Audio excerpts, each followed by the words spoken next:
Good morning, students. During our last lesson, we dealt about the Roaring Twenties. Throughout the 1920s, the American economy expanded rapidly, and the nation's total wealth more than doubled between 1920 and 1929.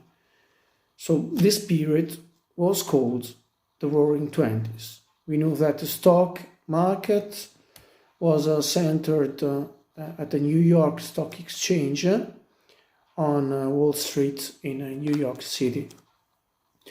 The trouble-free days of the 1920s came to a tragic end on the so-called Black Tuesday. On the 29th October 1929, on that day, Wall Street, which was the main American stock exchange, crashed, and the nation declared itself bankrupt. So, the USA entered a period which was a real recession. Large industries stopped producing a lot, so many businesses closed, and a quarter of all the American workers were unemployed. So let's have a look to the definition of Great Depression. The Great Depression was the worst economic teardown in the history of the industrialized world, as we said, between 1929.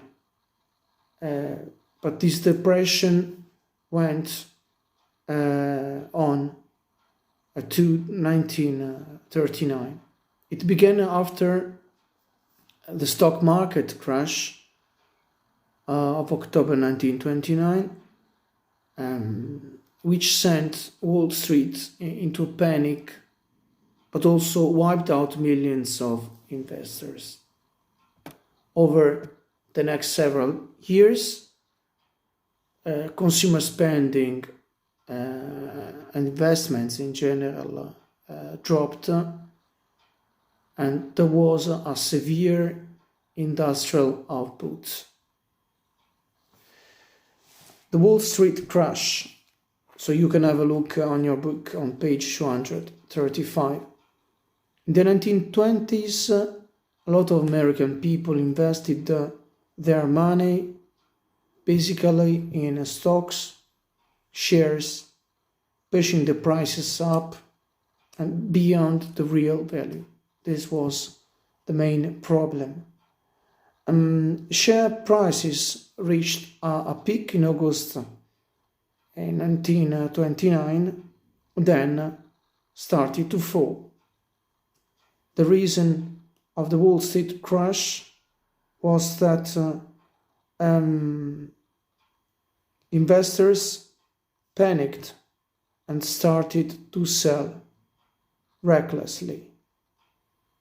This means in Italian in maniera avventatamente. So, the period that followed was one of the darkest in American history, because many companies went bankrupt as people stopped spending. Billions of people lost their jobs forever, and by 1933, unemployment reached 13 million.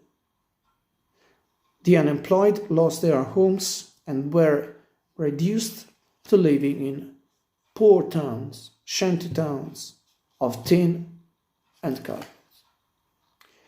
Then, in literature, John Steinbeck was one of the leading American novelists who was able to set many of his histories among the poor migrants. In particular, he was able to describe this period called Great Depression in his novel The Grave of Wrath, written in 1939, in his most famous, which is his most famous novel. It tells the story of a poor family who have to leave their home during the Depression. They set out for California with thousands of others in search of land, jobs, and dignity. And unfortunately, when they arrive, they find a place very different to their dreams.